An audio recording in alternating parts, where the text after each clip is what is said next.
Hello students, welcome to Unique Classes of Right Way. आज के इस वीडियो में बच्चे हम आपके बिल्कुल मेंटल ट्रॉमा और मेंटल जो भी डाउटफुल कंडीशंस हैं उनको दूर करने के लिए वीडियो लेकर के आए हैं कि कौन से कैरियर ऑप्शंस होते हैं और आप किसको किसको अपने करीब पाते हो और किसको आप चूज करना चाहते हो।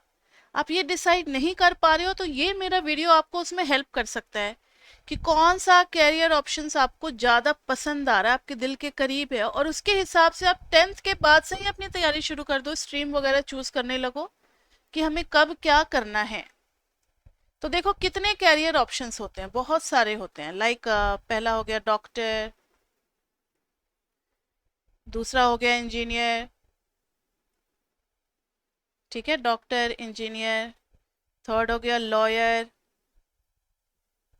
फोर्थ हो गया डॉक्टर इंजीनियर लॉयर। उसके बाद से है actor. Actor is also an profession. पहले जैसा नहीं कि बस किसी को वेटर को देखा पसंद आ गया उसी को एक्टर बना दिया, अब एक्टिंग स्कूल्स भी हैं, उसमें भी ग्रेजुएशन की डिग्री होती है।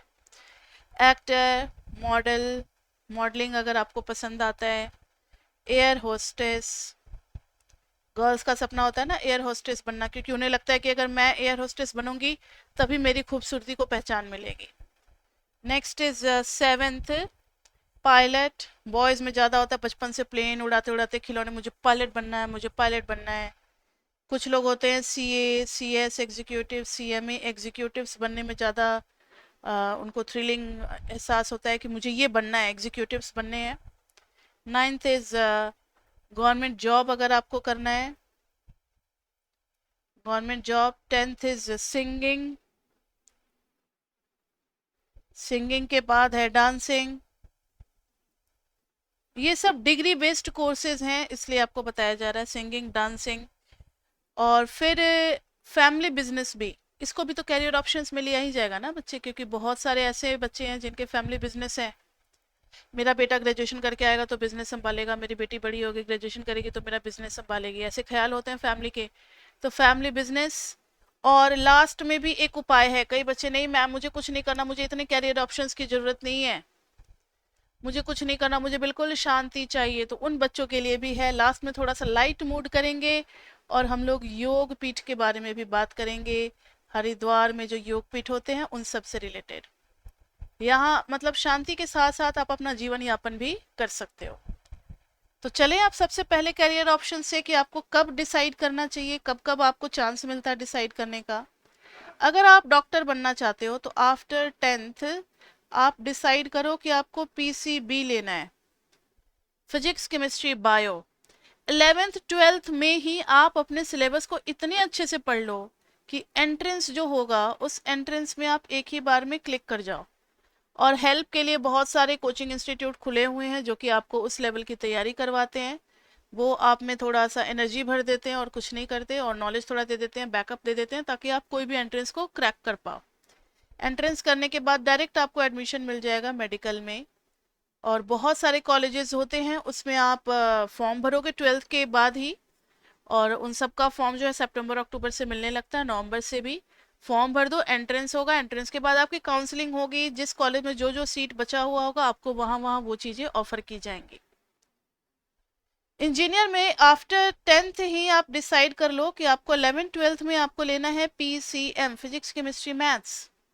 इसमें भी वही चीज है कि आप फिजिक्स केमिस्ट्री मैथ्स को थोड़ा सा अपर लेवल पे तैयारी करो, नॉट ओनली एनसीईआरटी, थोड़ा सा और भी एडवांस बुक्स वगैरह प्रैक्टिस करो, उस लेवल की तैयारी करो, एंट्रेंस क्रैक करो।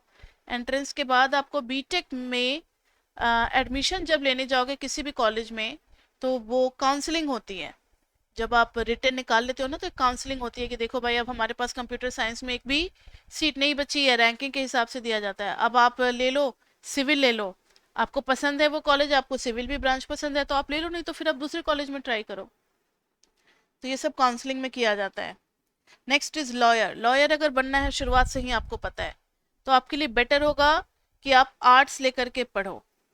आर्ट्स नहीं तो आप किसी भी चीज के साथ 11th 12th कर सकते हो, 12th with any stream, any stream. और 12th के बाद फिर आप B A L L B कर सकते हो, ठीक है। ये लॉ में होता है ग्रेजुएशन। फिर M A L L B भी कर सकते हो, फिर उसके बाद से आप किसी अच्छे लॉयर को पकड़ करके उसके अंदर में असिस्टेंट का 1-2 साल एक्सपीरियंस लो, फिर आप अपना भी फॉर्म खोल करके बैठ सकते हो। लॉयर ये हो गया। एक्टर, एक्टर अब ये नहीं कि बस आप गुड लुकिंग हो तो एक्टर बन जाओगे। इतने गंदे गंदे फेस वाले हीरो भी, क्योंकि कैमरा और मेकअप किसी गंदे इंसान को भी अच्छा बना सकता है, लेकिन एक्टिंग स्किल जो है ये तो बॉर्न क्वालिटी होती है। लेकिन इसको भी निखारा जाता है। एक्टिंग स्कूल में एडमिशन लेने के लिए, एक्टिंग स्कूल में आप एनएसडी आपको पता होगा, दिल्ली में जो बच्चे हैं उनको, नेशनल स्कूल ऑफ ड्रामा, इसमें एडमिशन बड़ी मुश्किल से मिलता है। तो जो बच्चे बचपन से बहुत ज़्यादा एक्टिव पार्टिसिपेंट्स रहे हैं स्कूल के ड्रामा में, इन सब में, उन सबको तो थोड़ा सा ये मिला, एक्सपोजर मिला होता है। नहीं तो कुछ ऐसे स्कूल्स हैं जो कि आपको तैयारी करवाते हैं एक्टिंग की। एनएसडी में हो गया तब तो बढ़िया है, नहीं तो अदर भी प्राइवेट स्कूल्स हैं, ऐसे कॉलेजेस हैं, बहुत सारे हैं जो कि आपको एक्टिंग में तैयारी करवाता है। अब एक्टिंग में क्या क्या करवाएंगे, तो वो आपको हर क्वालिटी करवा देंगे जिसकी जिसकी जरूरत पड़ती है। लाइक आपने एक्टर को कभी गाड़ी चलाते हुए देखा है, एक्टर को कभी घुड़सवारी करते हुए देखा है, एक्टर को कभी डांस करते हुए देखा है, एक्टिंग करते हुए, बोलते हुए, ड्रामा वगैरह सब कुछ प्रैक्टिस करवाते करवाते उनको इतना ज़्यादा वोकल बना देते हैं कैमरा को फेस करने का कि उन्हें कोई दिक्कत नहीं होती। तो एक्टिंग में भी ग्रेजुएशंस होते हैं। इंडिया में मिलता है तो इंडिया में, नहीं तो बाहर में सस्ते में हो जाता है। तो ग्रेजुएशन और मास्टर्स करके और फिर आप जा करके मुंबई में बैठो, फिर वहाँ पे थोड़ा स्ट्रगल करो, 6 महीने साल भर एड एजेंसीज वगैरह, बस आपको अपने आप को प्लेटफॉर्म पे कहीं ना कहीं लोगों के सामने लाना है। स्ट्रगल करते करते आपको कभी ना कभी मौका मिलेगा, फिर आप उसमें काम करने लगोगे। लेकिन एक्टिंग तभी लेना जब आप जुनूनी हो, जब आपको पसंद है मेहनत करना, आप लंबे समय तक रिजल्ट के लिए वेट कर सकते हो, तभी आप लेना एक्टिंग। वरना ये नहीं कि बस मैंने देखा अरे एक्टर की लाइफ बड़ी अच्छी होती है, मैं भी एक्टर एक्टर ही बनूंगा। उसके पीछे उन लोगों का ना स्ट्रगल जाकर के देखो, कितने साल स्ट्रगल किए और कहाँ से उठ करके कहाँ गए हैं। मतलब ऐसे ऐसे एक्टर हैं जो रात को भूखे सोए हैं सड़क पे, घर नहीं था, आज वो बड़े बड़े एक्टर बने हैं। तो अगर आप में भी ये क्वालिटी है तभी आप एक्टिंग में जाओ, नहीं तो फिर उसमें बेकार का टाइम वेस्ट करने का जरूरत नहीं है। मॉडलिंग में जाना है, उसी हिसाब से आप अपनी तैयारी अभी से शुरू कर दो। मॉडलिंग के लिए आप कोई भी स्ट्रीम ले सकते हो, एनी स्ट्रीम। एक्टर के लिए एनी स्ट्रीम ले सकते हो, मॉडलिंग के लिए भी एनी स्ट्रीम ले सकते हो, आपको जिसमें इंटरेस्ट है आप वही लो। मॉडलिंग में अभी से आप अपना बॉडी वेट मैनेज करना, बीएमआई वगैरह, जिम ज्वाइन कर लो, फिर डाइटिशियन के कांटेक्ट में रहो, प्रॉपर डाइटिशियन वगैरह सब कुछ, कि मुझे मॉडलिंग में ही जाना है। अपना इसके लिए भी काउंसलिंग वगैरह, काउंसलर्स होते हैं, इसके लिए भी ट्रेनिंग इंस्टीट्यूट्स होते हैं मॉडलिंग के लिए भी। तो ट्रेनिंग इंस्टीट्यूट्स आप ज्वाइन कर सकते हो, कोई 3 महीने का, कोई 6 महीने का, ये सब होते हैं। इन सब से भी आप अपना ये थोड़ा ऑरा जो है वो क्रिएट कर सकते हो। फिर जब आप कहीं भी जाओगे अपना पोर्टफोलियो बना करके, तो लो प्लेटफॉर्म पे अगर आपको मौका मिला तो आप अच्छे मॉडल भी बन सकते हो। एयर होस्टेस के लिए आपको पीसीएम लेना चाहिए, ये बेटर होगा। और उसके बाद से फिर अपना थोड़ा अपने बॉडी पे, हाइट भी देख लो, क्राइटेरिया होता है एयर होस्टेस के लिए। हाइट अगर आपकी कम है तो आप ट्राई मत करो, ठीक है। तो हाइट और वेट वगैरह इन सब पे ध्यान देना कर दो, न्यूट्रिशन वगैरह पे, हाइट वेट, और वेट के साथ न्यूट्रिशन भी ध्यान रखा जाता है। ये नहीं कि बस सूखी हुई सी हड्डी हो गई और एयर होस्टेस बन गए। तो न्यूट्रिशन वगैरह सब पे ध्यान देना है। पायलट के लिए आपको पीसीएम लेना है।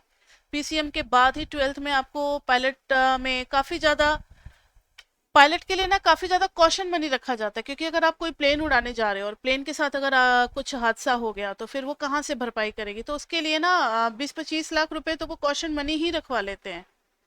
वो भले ही आपको लगता है कि पायलट बनने में बड़ा खर्चा है, लेकिन कमाई भी तो बहुत ज़्यादा है। तो पायलट में तभी जाओ जब आपके पास कोई ऐसा बैकअप हो फाइनेंशियल, तभी। पीसीएम आपको चूज कर लेना चाहिए आफ्टर 10th। सीए के लिए आपको फिर वही कॉमर्स विथ मैथमेटिक्स चूज करना चाहिए, विथ मैथमेटिक्स। क्योंकि सीए में भी मैथ्स है, क्वांटिटेटिव का पेपर होता है, सीएस में भी होता है, सीए में भी होता है। तो इन सब के लिए कॉमर्स विथ मैथ्स ही आपको चूज करना चाहिए आफ्टर 10th। गवर्नमेंट जॉब के लिए आप एनी स्ट्रीम में तैयारी कर सकते हो, लेकिन बेसिकली सिविल के लिए जो मैंने आर्ट्स वाला सेक्शन बता रखा है ना, geography, political science, history, humanities, etcetera etcetera, eco वगैरह, ये सब आप इनमें से कोई भी स्ट्रीम चूज कर सकते हो। सिंगिंग में भी बच्चे ग्रेजुएशन की कोर्सेज होती है। सिंगिंग में अगर जाना है तो उसमें भी इंटरमीडिएट का कोर्स होता है। कोई कोई यूनिवर्सिटीज प्रोवाइड कराती है, इंटरमीडिएट और बैचलर की डिग्री होती है। सिंगिंग में आप अपना पूरा प्रैक्टिस करो, उसके बाद से फिर आपको किसी प्लेटफॉर्म पे मौका मिलता है, आप वहाँ पे अपना एक्सपोजर लाओ, अगर आपको पसंद आया, मौका मिला तो ठीक है, नहीं तो आप अपने एल्बम्स बना करके भी दुनिया के सामने आ सकते हो। डांसिंग में भी बच्चे कोर्स होते हैं। डांसिंग में अगर आपको जाना है तो आप अभी से ही फोकस करना शुरू कर दो, 10th के बाद ही अच्छे अच्छे डांसिंग स्कूल्स होते हैं, उनमें एडमिशन ले लो, डांसिंग सीखो। और डांसिंग में भी ग्रेजुएशन के कोर्सेज होते हैं कुछ अब, क्योंकि अब नए नए यूनिवर्सिटीज उभर करके आए हैं ना, तो ये सब भी डांसिंग में आपको डिग्रीज वगैरह दे देते हैं। फिर आप उसके आगे जाओ, स्ट्रगल करो। डांसिंग में आजकल तो इतने प्लेटफॉर्म आ गए हैं। फैमिली बिजनेस करना है तो सबसे इजी कोर्स होगा commerce without mathematics. Commerce without maths ले लो, या फिर आप वो ले लो, आर्ट्स में से कोई भी ले लो, हिस्ट्री ज्योग्राफी वगैरह। क्योंकि अरे भाई बस 11th 12th ही तो करना है, ग्रेजुएशन करना है, फिर मेरा फैमिली बिजनेस तो पढ़ा ही हुआ है, तो मुझे ज़्यादा पढ़ाई की जरूरत नहीं है। मुझे पढ़ाई के साथ साथ फैमिली बिजनेस को भी संभालना है अभी से ही। मतलब पढ़ाई एक तरफ चलेगा, एक तरफ थोड़ी थोड़ी बिजनेस की ट्रेनिंग भी मेरी शुरू हो जाएगी। अभी पापा के साथ बैठूंगा मैं शॉप पे, पापा के साथ मैं फैक्ट्री जाऊंगा, दादाजी के साथ जाऊंगा, ताऊ के साथ जाऊंगा। तो वैसे बच्चों के लिए commerce without maths, sorry with maths नहीं, तब तो दिक्कत हो जाएगी, विदाउट मैथ्स एंड आर्ट्स लेकर के आप पढ़ सकते हो। अब के कुछ बच्चे होते हैं, नहीं मुझे इतना पैसों के पीछे नहीं भागना, मुझे कोई भी करियर ऑप्शंस पसंद नहीं आ रहा। कुछ बच्चों ने ऐसे भी मुझे जवाब दिया, जो बच्चे मेरे से पढ़ते हैं उन सबसे मैंने बातचीत की, तो बोलते हैं मैम मुझे नहीं कुछ समझ में आ रहा। तो बच्चे आप पतंजलि योगपीठ या ऐसे बहुत सारे योगपीठ है, हरिद्वार वगैरह जाओ, आपको योगपीठ में एडमिशन मिल जाएगा। उनके भी प्रॉपर यूनिवर्सिटीज होते हैं। योगा में भी ग्रेजुएशन होता है, प्रॉपर क्वेश्चन आंसर सब कुछ होते हैं, पढ़ाई होती है उनमें भी। योगा ग्रेजुएशन, उनमें भी डॉक्टर्स वगैरह बनते हैं, योगा गुरु बनते हैं, ये सब का टाइटल आपको मिलता है। फिर आप वर्ल्ड टूर पे जाओ, हर जगह जाओ, योगा सिखलाओ लोगों को। अगर आप में क्वालिटी होगी, लोग आपकी तरफ अट्रैक्ट होंगे, तो फिर आपका भी नाम फैलेगा ही फैलेगा। नहीं तो आप अपना कोई पतंजलि या दूसरे भी ऐसे आयुर्वेदा वगैरह होते हैं, उन सब से आप अपना कोलेबरेट करके आप अपना खुद का बिजनेस भी शुरू कर सकते हो और उसको भी आगे बढ़ा सकते हो। तो ये सारे कैरियर ऑप्शंस हैं। अब आप कहोगे कि राइट वे क्लासेस जो है वो इतने कैरियर ऑप्शंस को क्यों डिस्कस कर रहा है? क्योंकि बच्चे, हमारे बच्चे भी होते हैं जो 10th में होते हैं, 11th 12th में बड़े टेंशन में होते हैं, या कोई भी बच्चे हो, आप सबको हेल्प करना हमारा काम है। क्योंकि हमारे यहाँ 9th 10th 11th 12th plus college की भी क्लासेस होती है।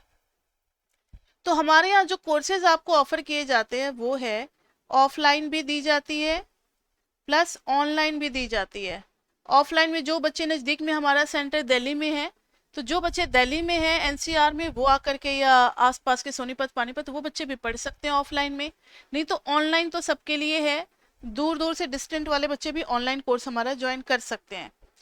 ऑफलाइन ऑनलाइन के बाद से आपको रिकॉर्डेड का हेल्प दिया जाता है, रिकॉर्डेड लेक्चर्स दिए जाते हैं, जिसमें आपको बैकअप आप ले सकते हो और रिवीजन भी ले सकते हो। मान लो अगर आपने बीच में ज्वाइन किया, एक चैप्टर निकल गया, अब हर टीचर हर बच्चे के साथ नया चैप्टर तो शुरू नहीं कर सकता ना, तो आप बैकअप वहां से ले सकते हो, रिवाइज भी कर सकते हो, स्पीड डबल ट्रिपल कर सकते हो, ऐसे आप सुन सकते हो, जल्दी जल्दी में रिवीजन भी हो जाएगा आपका।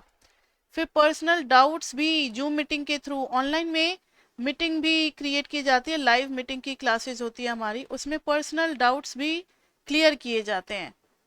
ठीक है, टाइम ड्यूरेशन को नहीं देखा जाता, पहले बच्चों का सेटिस्फेक्शन जरूरी है। टाइम चाहे ज्यादा लगे तो हम लोग ज्यादा क्लासेस भी देने को तैयार हैं, लेकिन बच्चों के पूरे सेटिस्फेक्शन के साथ। उसके बाद से रेगुलर टेस्ट होते हैं हमारे, वीकली टेस्ट तो होंगे ही होंगे। अगर मान लो वीकली नहीं हो पाए तो मंथ में 2 टेस्ट तो बिल्कुल मिनिमम फिक्स है। मंथ में 4 टेस्ट भी हो सकते हैं, लेकिन मिनिमम 2 टेस्ट तो होंगे ही होंगे। रेगुलर टेस्ट चलेंगे, और लास्ट में when exam is very near, तो sample paper, model test paper और क्रैश कोर्स, मतलब जल्दी जल्दी में revision, model test paper and crash course, ये सारे कुछ बच्चों को प्रोवाइड किए जाते हैं ताकि वो एग्जाम में अच्छा से अच्छा स्कोर कर सके। फिर तो कोई टाइम नहीं होता, बच्चे 5 घंटे 6 घंटे हमारे साथ लगे होते हैं लास्ट के 2 मंथ्स में, क्योंकि उसी 2 मंथ में आपको इतना फायदा होगा, इतनी राउंड हम लोग कोर्स आपको करा देते हैं कि सारी चीजें रट जाती है और आपको एग्जाम में काफी अच्छा स्कोर कर सकते हो। तो बच्चे, ये है हमारा राइट वे क्लासेस का प्रोग्राम। और आपको आपके स्क्रीन पे जो है नंबर वो डिस्प्ले हो रहा होगा, आप वो नंबर भी देख सकते हो। उस नंबर पे आप कॉल करके या व्हाट्सअप करके सारे इन्फॉर्मेशन ले सकते हो कि आप कैसे हमारा कौन कौन सा प्रोग्राम ज्वाइन कर सकते हो। हमारे यहाँ 9th 10th 11th 12th ये स्कूल का सेक्शन है, ये जूनियर सेक्शन है। उसके बाद से कॉलेज में B com honours, B com honours, maths honours, eco honours, some BA programs, etcetera etcetera, CA, CS वगैरह, इन सब की भी क्लासेस हमारे यहाँ होती है कॉलेज लेवल पे। ठीक है बच्चे, तो ये हो गया हमारा स्कूल लेवल पे और ये हो गया कॉलेज लेवल पे। तो आपको कोई भी इंफॉर्मेशन की ज़रूरत हो तो आप बिल्कुल बेझिझक जो नंबर डिस्प्ले हो रहा है आपके स्क्रीन पे, जो स्क्रॉल करता हुआ जा रहा है, आप उस नंबर पे कॉल करके बात कर सकते हो। इवन अगर आपकी कोई भी पर्सनल क्वेरीज है तो आप पूछ सकते हो, आपको जरूर यहाँ से फीडबैक दिया जाएगा and we will try our best to just satisfy your queries. Okay okay बच्चे, आई होप मेरे ख्याल से इसके बाद से अब कोई क्वेरीज बचती नहीं है। फिर भी अगर आपको कुछ पूछना है तो आप मैसेज कर सकते हो। ओके बच्चे, then bye bye, see you. आप इनमें से कोई भी प्रोग्राम ज्वाइन करो, then we will be there to help you allot.